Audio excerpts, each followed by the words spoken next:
भगवान श्री कृष्ण जी के अनन्य भक्तों को अनंत सादर प्रणाम। आज दिनांक 23 जून 2024 है। आओ हम सब मिलकर कन्नड़ा भाषा में श्रीमद् भगवद गीता के अध्याय 2 के श्लोक मंत्र 37 का अध्ययन करें। सबसे पहले हम हरि भक्ति के साथ अपना कार्यक्रम शुरू करते हैं।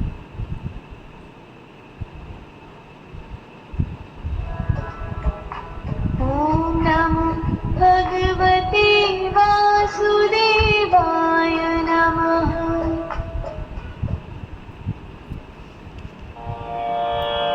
हतो वा प्राप्स्यसि स्वर्गं जित्वा वा भोक्ष्यसे महीम्। तस्मादुत्तिष्ठ कौन्तेय युद्धाय कृतनिश्चयः।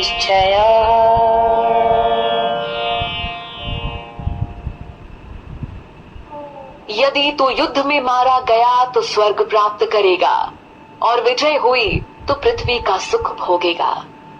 इसलिए हे कौन्तेय, खड़ा हो जा और निश्चय पूर्वक युद्ध कर। You will attain heaven if you get killed in the battle, or enjoy the kingdom if you win. Therefore, O Kaunteya, get up with a determination to fight. आइए कन्नड़ भाषा में हम ಕನ್ನಡ. ಒಂದು ವೇಳೆ ನೀನು ಯುದ್ಧದಲ್ಲಿ ಮರಣ ಹೊಂದಿದರೆ ಸ್ವರ್ಗವು ಪ್ರಾಪ್ತಿಯಾಗುವುದು ಹಾಗೂ ವಿಜಯಿಯಾದರೆ ಭೂಮಿಯಲ್ಲಿ ಸುಖವನ್ನು ಅನುಭವಿಸುವೆ. ಹಾಗಾಗಿ ಹೇ ಕೌಂತೆಯ, ಎದ್ದು ನಿಲ್ಲು, ವಿಶ್ವಾಸದಿಂದ ಯುದ್ಧ ಮಾಡು. ಕನ್ನಡ. ಒಂದು ವೇಳೆ ನೀನು ಯುದ್ಧದಲ್ಲಿ ಮರಣ ಹೊಂದಿದರೆ ಸ್ವರ್ಗವು ಪ್ರಾಪ್ತಿಯಾಗುವುದು ಹಾಗೂ ವಿಜಯಿಯಾದರೆ ಭೂಮಿಯಲ್ಲಿ ಸುಖವನ್ನು ಅನುಭವಿಸುವೆ. ಹಾಗಾಗಿ ಹೇ ಕೌಂತೆಯ, ಎದ್ದು ನಿಲ್ಲು, ವಿಶ್ವಾಸದಿಂದ ಯುದ್ಧ ಮಾಡು.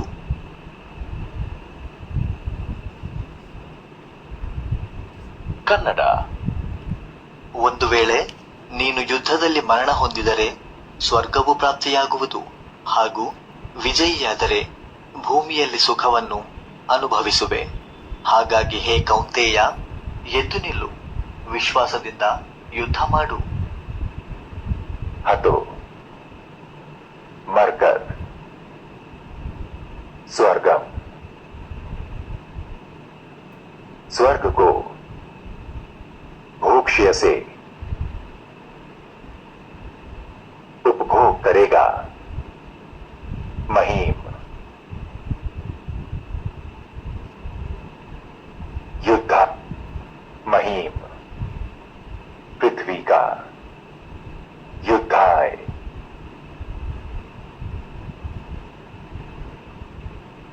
युद्ध के लिए कृतनिश्चय दृढ़ संकल्प सहित। आप इस बात को अच्छी तरह समझ लें कि 21वीं शताब्दी के आज आप भक्त अर्जुन, जो एक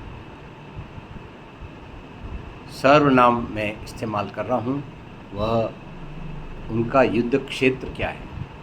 पढ़िए श्रीमद् भगवद गीता अध्याय 13 श्लोक 1 और 2। युद्ध कर, इसका मतलब क्या है? पढ़िए श्रीमद् भगवद गीता अध्याय 3 श्लोक 47 और उसके साथ अध्याय 4 श्लोक 12, उसके साथ अध्याय 18 श्लोक 12, 13 और 14। और यदि आप अपना कर्तव्य भूल जाते हैं, अपनी जिम्मेवारी भूल जाते हैं, तो आपका क्या हाल होगा? अध्याय 18 श्लोक 16। तो ये जो है ज्ञान आपको मंथन किया जा रहा है, उसका तात्पर्य यह है कि आपका युद्ध क्षेत्र आपका शरीर है, मात्र शरीर। और इस शरीर के अंदर मन, बुद्धि, आत्मा और स्वयं शरीर जो जीवित अवस्था में जन्म और मृत्यु के बीच में स्थित है, उसके देखभाल करना, उसको जागृत करना, उसका पूरा सहयोग करना आपसी इन चारों बातों का ये है। मन लगाकर काम करेंगे तो आपका ये सब कुछ संभव है। और इसीलिए हम लोग भारत में सब भाषाओं में बोलते हैं, पहला सुख निरोगी काया। सुख मीन्स स्वर्ग और निरोगी means sick, free from sickness. सर्वे भवन्तु सुखिनः, ये अपने आप उसमें से आगे हो जाता है जब आप अपनी काया को निरोगी रखेंगे। और हर भक्त इस बात को निश्चित करेगा तो अपने आप हो जाएगा। आइए हम अपनी वाणी को विराम देते हैं संगीत की भाषा में।